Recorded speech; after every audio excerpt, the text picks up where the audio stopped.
Hi students, ఇవాళ మనము 6th క్లాస్లోని first chapter knowing our numbers దాన్ని తెలుగులో మన సంఖ్యలను తెలుసుకుందాం.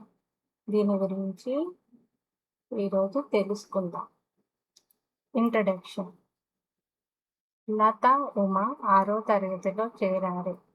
పాఠశాలలో మొదటి రోజున గణిత ఉపాధ్యాయుడు ప్రస్తుత జనాభా గణన వివరాల ప్రకారం మన దేశ జనాభా, రాష్ట్ర జనాభా, జిల్లా జనాభా గురించి చర్చించారు.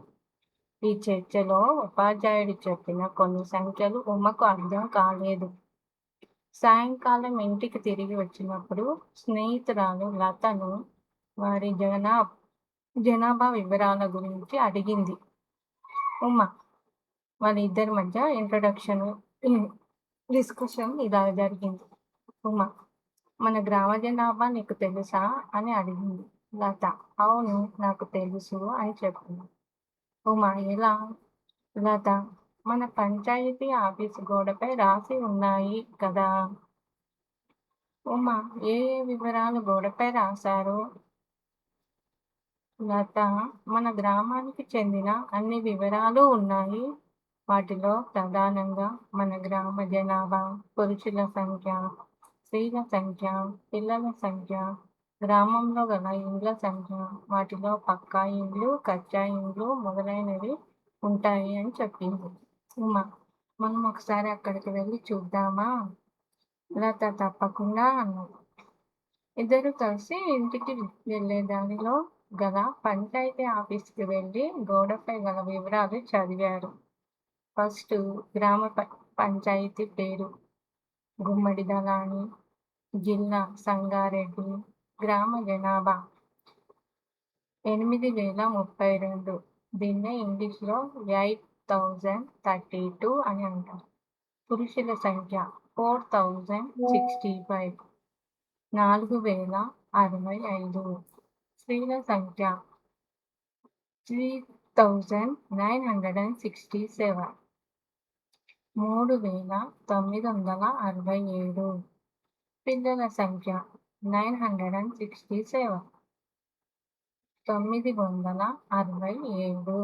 గ్రామంలో ఇళ్ల సంఖ్య 2070, 2017. పక్కా ఇండ్ల సంఖ్య 1941,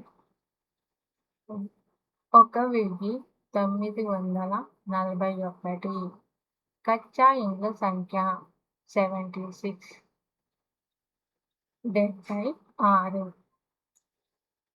ఉమ కార్యాలయం గోడపై గల వివరాలు అన్నీ చదివి అర్థం చేసుకున్నది. కానీ తరగతిలో ఉపాధ్యాయుడు చెప్పిన లక్షలు, కోట్ల గురించి లతను అడిగింది. మీకు లక్షలు, కోట్ల గురించి తెలుసా? ఆలోచించండి, మీ స్నేహితులతో చర్చించండి. ఈ విధంగా ఇంట్రడక్షన్ ఉంటుంది. ఉమ అండ్ లత అన్నవాళ్ళు ఇద్దరు వాళ్ళ గ్రామ పంచాయతీలో ఉన్న గ్రామ జనాభా గురించి, పురుషుల సంఖ్య గురించి, స్త్రీల సంఖ్య గురించి, పిల్లల సంఖ్య గురించి, గ్రామంలో ఇళ్ళ సంఖ్య, పక్కా ఇండ్ల సంఖ్య, కచ్చా ఇండ్ల సంఖ్య గురించి వాళ్ళు ఇద్దరు పంచాయతీ ఆఫీసు గోడపై ఉన్న వివరాలను చదివి అర్థం చేసుకున్నారు. అప్పుడు మనము న్యాచురల్గా వాడే నెంబర్స్ ఉంటుంటాయి కదా, వాటి గురించి తెలుసుకోవాలి అని వాళ్ళిద్దరు అనుకున్నారు అన్నట్టు. ఇప్పుడు సెకండ్ పేజ్లో ఉన్న